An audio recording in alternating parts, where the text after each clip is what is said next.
Good morning Year 6 and welcome to your English activity for Wednesday the 20th of January. I can't believe we're 20 days into January. Where did the time go? So we are continuing our theme of doors and we have a little drawing warm-up. So if you remember, think outside the box. Have a look at this picture, this doodle. Can you complete it? It is not a balloon. Stop the video and let your imagination go wild. In The Snow Walker's Son, an extract of which you read yesterday for your reading comprehension, the author uses several three-verb sentences to advance the action and inject some pace into the story. So a three-verb sentence will actually describe three different things that a character has done, and it does increase the pace of a story. They're really good to inject into your writing. Let's have a look. The keeper hung his lantern on a nail, took the key from a dirty string around his neck and fitted it into the keyhole.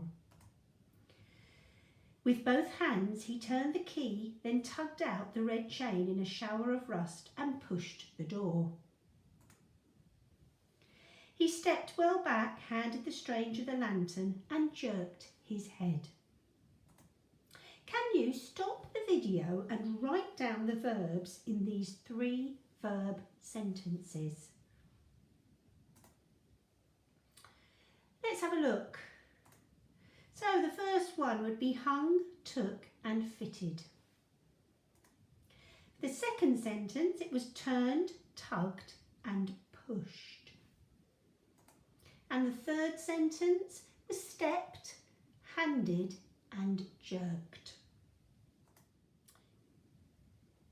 Can you write 2 three-verb sentences to describe something you've done today or even yesterday? Here are some examples.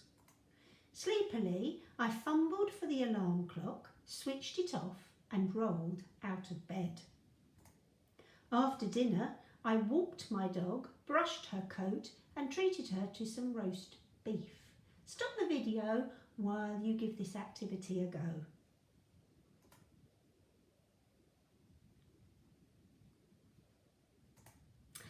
Now, something else that the author Catherine Fisher uses in her writing are roving adverbs.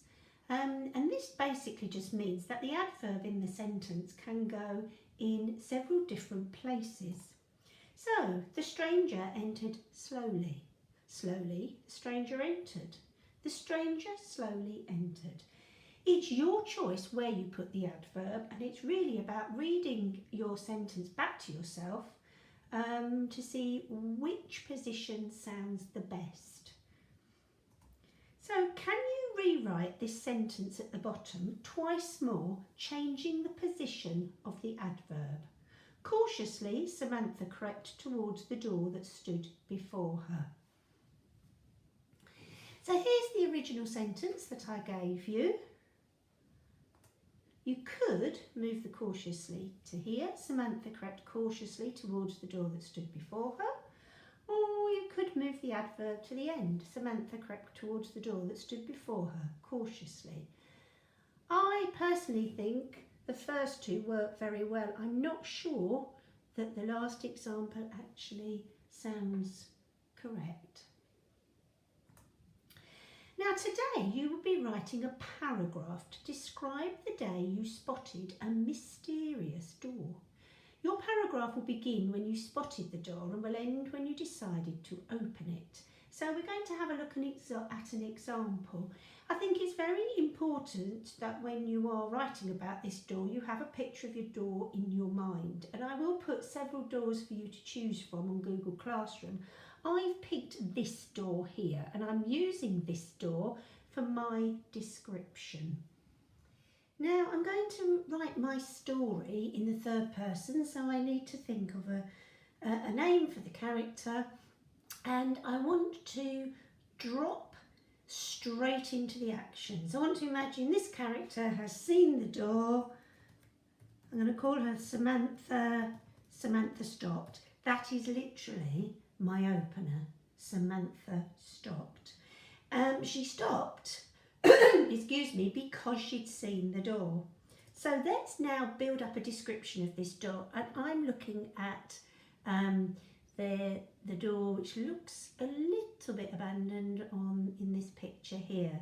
So there, rising out of the cliff, I'm going to pretend, add a little bit of my imagination here, that she's been out walking on a cliff, was an unfamiliar door. There, rising out of the cliff was an unfamiliar door. I'm going to go on to describe the door, so I'm going to put a semicolon. It's metallic panels. So I'm imagining that this door was originally metal, were tarnished with rust. So a metal door has started to go rusty. Okay, so I'm going to carry on. I'm going to build up that description. Paint flaked off the brittle walls that made up its frame. So, let's just add a correction there. So I'm now talking about the frame of the door, and I'm saying that the paint was flaking off. It's a brittle wall. That means that it's not sturdy anymore. This is already telling me this door is very old. Oh, and let's think about what sound a door could make. And the door handle rattled in the bitter breeze.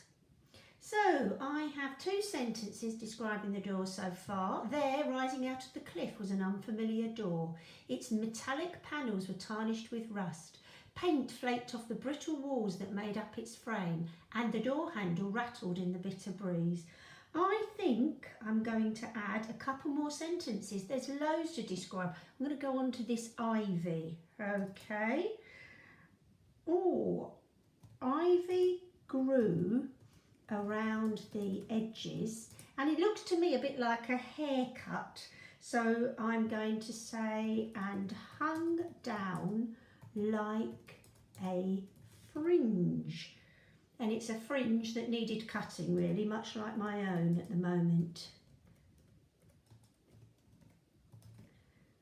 Okay. And then one more piece of description about this door, and I can see that there's moss and a bit of mould growing on it. I like moss and mould. There's a bit of alliteration there. Mould and moss. Flourished. Ooh. Go back and correct the space there.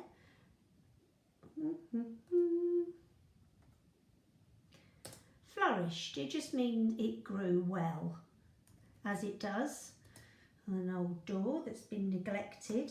Mould and moss flourished on the peeling paintwork,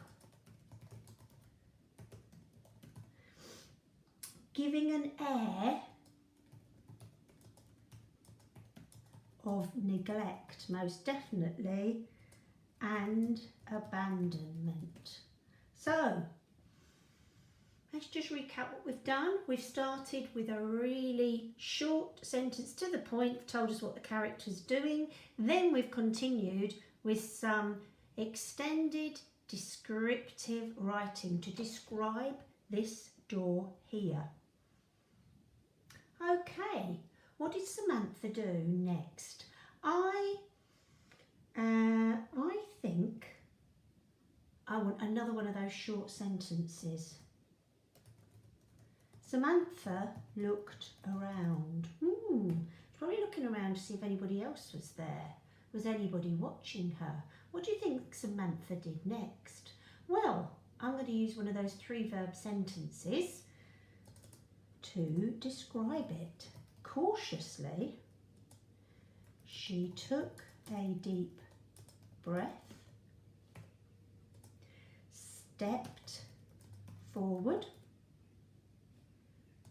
and knocked on the door. completes my writing from when Samantha noticed the door on her walk to when she decided to investigate the door.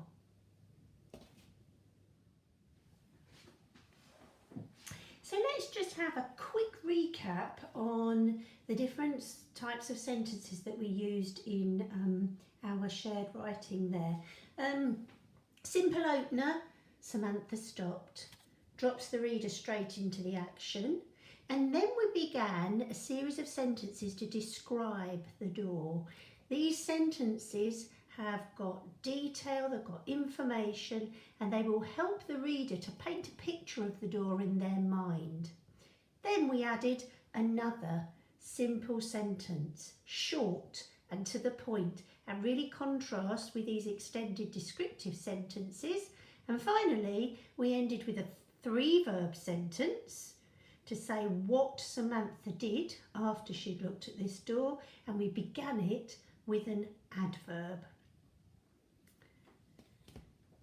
But when you write your description today, following the video here, you can pick a picture of a door and you can put that in your mind. If you're struggling, just go back to the video and watch the teaching once again to help you structure your piece of descriptive writing. Good luck.